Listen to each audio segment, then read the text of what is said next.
Hi friends, welcome to my channel. ఈరోజు video చాలా ఇంట్రెస్టింగ్గా ఉందండి. వీడియోని ఎక్కడ స్కిప్ చేయకుండా ఎండ్ వరకు చూసేయండి. ఆరు అందరికీ వీడుకోలు పలుకుతూ ఉంటుంది. ఇక పిల్లలకి బాయ్ జాగ్రత్త అంటూ అమ్మో పాపకి మీ తమ్ముళ్ళని చెల్లెల్ని జాగ్రత్తగా చూసుకో అని మాట తీసుకొని కిందికి వచ్చి అత్తయ్య మామయ్య కాళ్ళకి దండం పెట్టి మరు జన్మంటూ ఉంటే మీ కన్న కూతురులాగా పుట్టి మీ ప్రేమ అంతటిని పొందాలి అనుకుంటున్నాను అని ఆప్యాయంగా మాట్లాడి ఇక హాల్లోకి వచ్చిన ఆరుకి మను ఎదురుపడుతుంది. ఏంటి ఇంకా ఆయన మీదే ఆశతో ఉన్నావా నువ్వు?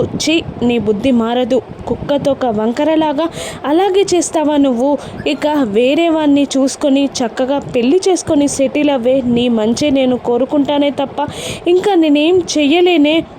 ఇప్పటికైనా నా కుటుంబాన్ని వదిలిపెట్టే అని ఆరు మనుని తిడుతూ ఉండగా అప్పుడే శోభనం రూమ్లో నుండి బాగి డోర్ ఓపెన్ చేసిన సౌండ్ విన్న మను పరుగున పైకెళ్తూ ఉంటుంది. ఇక ఆరు కూడా ఏం జరిగిందా అని తెలుసుకోవాలని ఎక్సైటింగ్గా అమర్ రూమ్ విండో పక్కకి వచ్చి చేరి చూస్తూ ఉంటుంది. ఇక మను వస్తున్న సంగతి గమనించిన బాగి సడన్గా రూమ్ డోర్ క్లోజ్ చేసి, ఏంటి మనోహరి ఇక్కడే కాలు కాలిన పిల్లిలాగా తిరుగుతున్నావా? రాత్రి రూమ్లో ఏం జరిగిందా అని తెలుసుకోవడానికి ఇప్పుడు చూడు నిన్ను ఎలా ఉడికించి చంపుతానో అని బాగి మనసులో అనుకుంటూ అక్కడ బెడ్ దగ్గరికి వచ్చి తన పూలన్నీ తల చెదరగొట్టుకొని బొట్టు చెరిపేసి ఇక శారీని నలిపేసి రాత్రి అమర్కి తనకి కార్యం అయింది అని మనోహరి నమ్మేలా తన వేషాన్ని చేంజ్ చేసుకుంటూ ఉంటుంది బాగి. ఇక విండోలో నుండి చూస్తున్న ఆరు, బాగి ఏం చేస్తున్నావు నువ్వు అని అడుగుతూ ఉంటుంది. ఇక మెల్లిగా బాగి నవ్వుతూ సిగ్గుపడుతూ ఇక రూమ్ డోర్ ఓపెన్ చేస్తుంది. రూమ్ డోర్ ఓపెన్ చేసేసరికి మను ఎదురుగా ఉంటుంది. ఇక మను బాగి అవతారాన్ని చూసి షాక్ అవుతూ ఉంటుంది.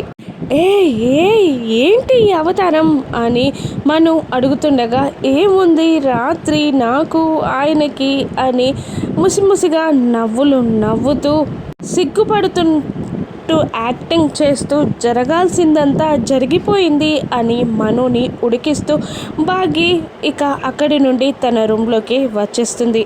ఇక రూమ్లోకి వచ్చి తన శారీని మళ్ళీ సెట్ చేసుకుంటుంది బాగి. ఇక గార్డెన్లో ఆరు బాగి కోసం వెయిట్ చేస్తూ ఉంటుంది. ఇక బాగి బయటికి రాగానే ఆరు, ఏమైంది రాత్రి ఆయన నిన్నేమన్నా తిట్టారా అని అడుగుతుండగా, అది నాకు కామనే అక్క, ఇక ఏం చేయను, అలా ఎందుకు జరిగిందో నాకు అర్థం కావట్లేదు, కానీ నేను మోసం చేసి ఆయన్ని పెళ్లి చేసుకోలేదక్క అని అంటూ ఉంటుంది బాగి. నాకంతా తెలుసమ్మా, నువ్వేం మోసం చెయ్యలేదని, కానీ ఆయనతో జాగ్రత్తగా ఉండు, ఆయన మంచివారేనమ్మా నాకు తెలిసినంత వరకు, కానీ అబద్ధాన్ని ఆయన సహించరు అని ఆరు అమర్ గుచ్చి చెప్తూ ఉంటుంది బాగికి. ఇక ఆయన పిల్లలు అత్తయ్య మామయ్య జాగ్రత్తమ్మ, కుటుంబాన్ని జాగ్రత్తగా చూసుకో అని ఆరు అంటూ ఉండగా, ఇక అలాగే అక్క, ఓకే అక్క చూసుకుంటాను అని అంటూ ఉంటుంది బాగి. ఎందుకక్క ఇప్పుడు ఇలా చెప్తున్నావు అని బాగి అడుగుతుండగా, నేను ఇక్కడ నుండి వెళ్ళిపోతున్నానమ్మా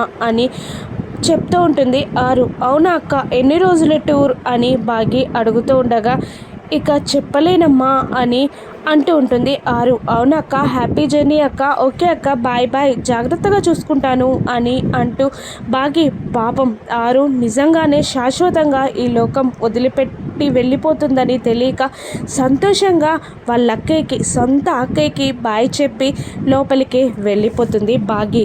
ఇక అమర్ దగ్గరికి వస్తుంది ఆరు. ఇక అమర్ డ్యూటీకి వెళ్ళడానికి చక్కగా రెడీ అయి ఆరు వెళ్ళిపోతుంది కాబట్టి మనసులో ఏదో తెలియని వెలితితో బాధపడుతూ విండో నుండి చూస్తూ ఉంటాడు అమర్. ఇక ఆరు అమర్ దగ్గరికి వచ్చి 2 చేతులు విండో నుండి లోపలికి పెట్టి అమర్ ముఖాన్ని తన చేతుల్లోకి తీసుకొని, సారీ అండి, నాకు నిండు నూరేళ్లకు కావలసిన ప్రేమని మీరు పంచారు, కానీ నేను శాశ్వతంగా మీతో ఉండలేకపోయానండి. మిమ్మల్ని ఇంతటి బాధలోకి నెట్టేశాను. పాపం బాగి మంచిది.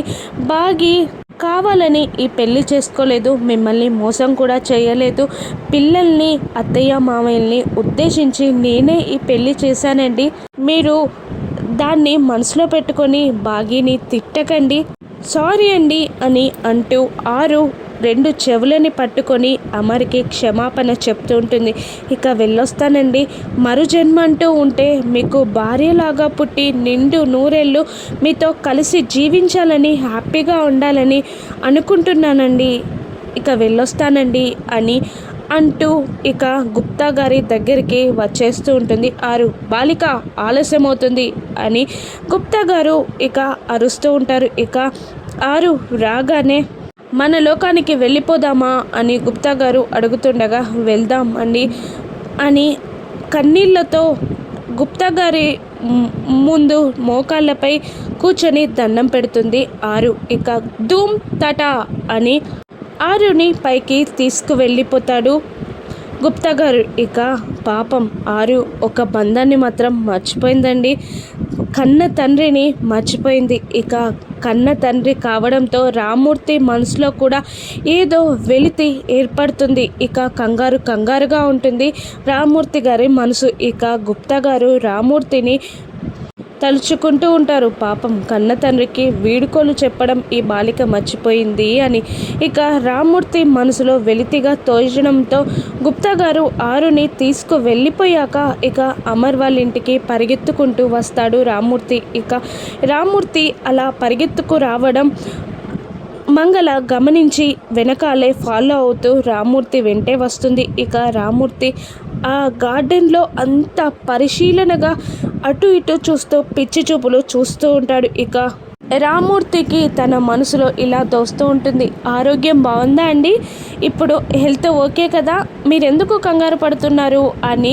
ఇంతకు ముందు ఆరు భూలోకంపై ఉన్నప్పుడు రామ్మూర్తిని పలకరించిన పలకరింపులన్నీ ఒక్కసారిగా గుర్తు తెచ్చుకుంటూ ఉంటాడు రామ్మూర్తి. ఇక అలా పిచ్చి చూపులు చూస్తున్న రామ్మూర్తిని మంగళ, ఏమైందండి, ఎందుకు అలా పిచ్చి చూపులు చూస్తున్నారు, ఏమైందయ్యా నీకు అని అడుగుతూ ఉంటుంది మంగళ. ఇక రామ్మూర్తి, లేదే, నేను ఇంటికి వచ్చినప్పుడల్లా నా కూతురు నాకు ఎదురుగా వచ్చి బాగున్నారా, హెల్త్ జాగ్రత్త, బాగా చూసుకోండి అని మాట్లాడి పలకరించే పలకరింపులు ఇప్పుడు నాకు కనబడట్లేదే, నా కూతురే వచ్చి నన్ను పలకరించినట్టు నాకు అనిపించేది, కానీ ఆ పిలుపులని నాకిప్పుడు కనిపించట్లేదు అని రామ్మూర్తి అంటూ ఉంటాడు మంగళాని. ఇక ఆరు పక్క నుండి, నేను ఇక్కడే ఉన్నాను మీకు కనిపించట్లేదా అని అడుగుతూ ఉన్నట్టు అనిపిస్తూ ఉంటుంది రామ్మూర్తికి. ఇక మంగళ ఇలా అంటూ ఉంటుంది, ఏంటి నీ కూతురు బాగియా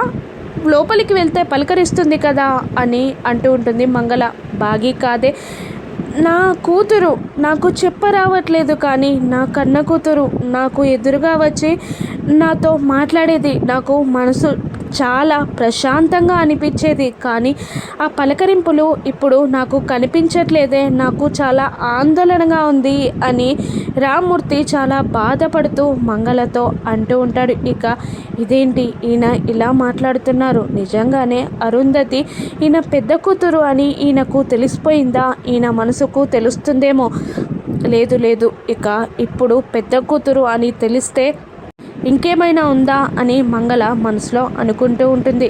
పాపం రామ్మూర్తి మాత్రం ఆరుని చాలా మిస్ అవుతూ ఉంటాడు. ఇక మను ఏం చేయనుంది, బాగిని ఇంకా ఎన్ని ఇబ్బందులు పెట్టనుంది, బాగి మనుకి ఏ విధంగా బుద్ధి చెప్పనుంది, బాగిని పిల్లలు ఏ విధంగా అర్థం చేసుకుంటారు, నిజంగానే ఆరు క్యారెక్టర్ ఆ సీరియల్లో ఎండ్ అయిపోయిందా, ఆరు కిందికి ఏ విధంగా వస్తుంది, రానున్న ఎపిసోడ్స్లో చూద్దాం. Thank you for watching.